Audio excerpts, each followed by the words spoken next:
আসসালামু আলাইকুম ওয়া রাহমাতুল্লাহ। প্রিয় শ্রোতা মণ্ডলী, আশা করি ভালো আছেন। আমি আল্লাহ পাকের মেহেরবানিতে ভালো আছি। বাংলাদেশ এবং প্রবাসী সকল ভাই বোনদেরকে জানাই আন্তরিক মোবারকবাদ।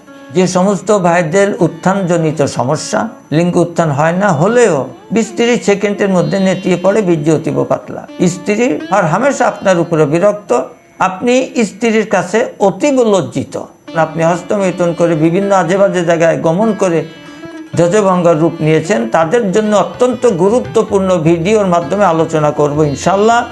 সুতরাং ফার্স্ট টু লাস্ট দেখবেন না কেটে, কারণ আমার প্রত্যেকটা কথা আপনাদের জন্য অত্যন্ত উপকারী।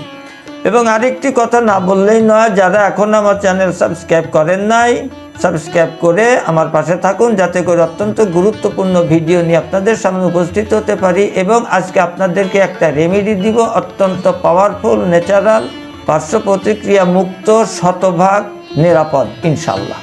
রেমেডি তিনটা হলো: দুধের শোধনকৃত পাহাড়ি বা জঙ্গলি আলকুশি যেটা বলে, এটা নেবেন আপনি 100 গ্রাম, সাথে নেবেন অশ্বগন্ধা 100 গ্রাম, আর নেবেন তেঁতুল বীজ চূর্ণ শোধন করা 100 গ্রাম। এই 300 গ্রামকে সুন্দর করে ডাইলেশন করে একটা উপাদান যেন আর একটা উপাদানের মধ্যে ঢুকে যায়, মিশে যায়, মিশতে যেন বাকি না থাকে। আপনি এটাকে সংরক্ষণ করুন। সকালে 2 চামচ হালকা কুসুম গরম পানির সঙ্গে গুলিয়ে, রাত্রে 2 চামচ 1 গিলাস কুসুম গরম দুধের সাথে গুলিয়ে খাওয়ার 10 থেকে 20 মিনিট পরে সেবন করুন। অবিবাহিত ভাইরা খেতে চাইলে যে কোনো একবার খাবেন, সকালে অথবা রাতে। দেহ আপনার সুস্থতার জন্য দায়িত্ব আপনার।